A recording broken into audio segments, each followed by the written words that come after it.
सियासत शुरू हो गई। कमलनाथ ने ट्वीट करके ये घोषणा की कि सरकार बनने पर मां नर्मदा संरक्षण अधिनियम बनाएंगे। कमलनाथ की घोषणा पर बीजेपी ने तंज कस दिया। रामेश्वर शर्मा ने कहा कि कांग्रेस को सिर्फ चुनाव के वक्त ही नर्मदा की याद आती है।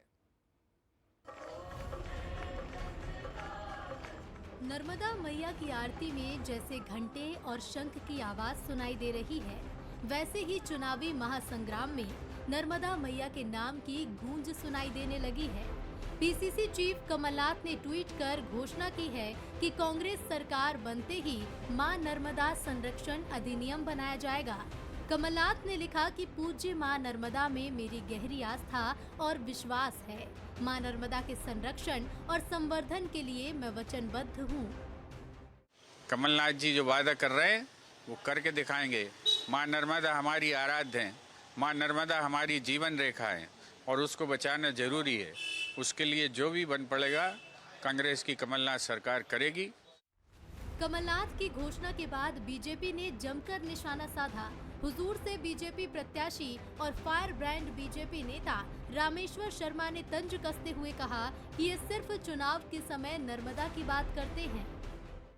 सनातन का घोर अपमान करने वाली कांग्रेस और घोर अपमान करने वालों का साथ देने वाली कांग्रेस, तुम क्या नर्मदा जी की सुरक्षा करोगे, क्या नर्मदा मैया की पूजा करोगे? नर्मदा मैया भी जानती है, गंगा मैया भी जानती है, भगवान महाकाल भी आपको जानते हैं, राजा राम भी आपके जानते हैं।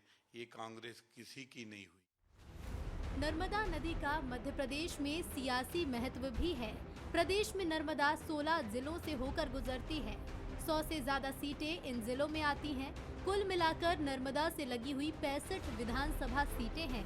2018 के चुनाव में कांग्रेस ने इनमें से 36 सीटें जीती थी। ऐसे में चुनावी माहौल में मां नर्मदा भी सियासी मुद्दा बनती दिख रही हैं।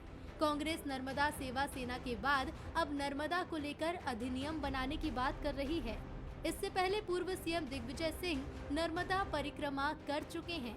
कुल मिलाकर कांग्रेस मां नर्मदा की शरण में है तो बीजेपी इसे उसकी चुनावी चाल बता रही है। Bureau report, Bansal news. और चलिए फिलहाल